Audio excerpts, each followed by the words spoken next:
The word sex trafficking was introduced to most of us in the recent decade. Today there's over 27 million slaves resulting from human and sex trafficking globally. That's more than any other time in history. However, most only associate the problem with international countries like Thailand and Eastern Europe, or even maybe our large coastal cities like Miami and San Francisco. The reality is sex trafficking and domestic prostitution is alive and thriving in the U.S. in our cities, in the Midwest, in the suburbs, and small towns. One FBI official says it's unconscionable that this is happening on American streets. Prostitution rings that have been busted in a recent 3-day span have recovered about 70 children. Nearly 900 people have been arrested.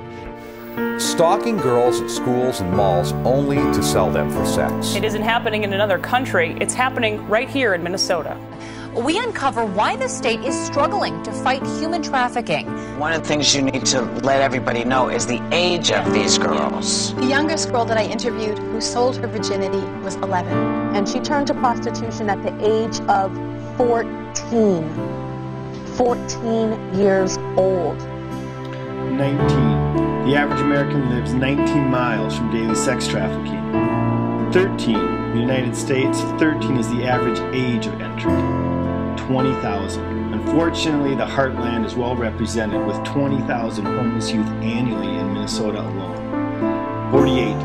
Within 48 hours of a homeless youth hitting the streets, they'll be targeted by someone in the sex or drug industry.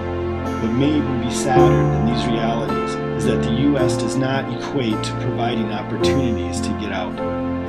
They can get out if they want to, is a myth that allows us to remain apathetic. 99. In America, 99% of women want out. Less than 100. However, in our nation, there are only approximately 100 recovery beds offered.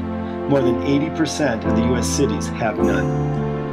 The realities of getting out are intense, risking physical harm and even their lives, risking separation from children, and trying to overcome addictions often initiated by their oppressors. I've seen a number of women escape prostitution, and it can be done, but it can't be done alone. The reality is, very few resources and opportunities exist in this country. Shockingly, many of the ones that do step out and are asking for help only find discouragement. 365. They are put on waiting lists that may take up to 365 days, 1 year. They are told they must take a number. Sources work with homeless youth, teen prostitution, and transitional homes since 1995. The Annex network is a vision to provide opportunities to anyone who wants to get out. Crisis and treatment resources need to be expanded. Research and counselors testify that significant ongoing relationships with healthy role models and community are keys to lifelong change. Currently, these are virtually void for those who want out. A network of accessible resources and transitional homes is what is desperately needed for long-lasting change. The Annex Transitional Home Model incorporates professional resources with a holistic life skills program that partners with volunteer role models in sponsoring communities and congregations. Sex trafficking victims need an opportunity to make a break from the past and build a foundation for the future.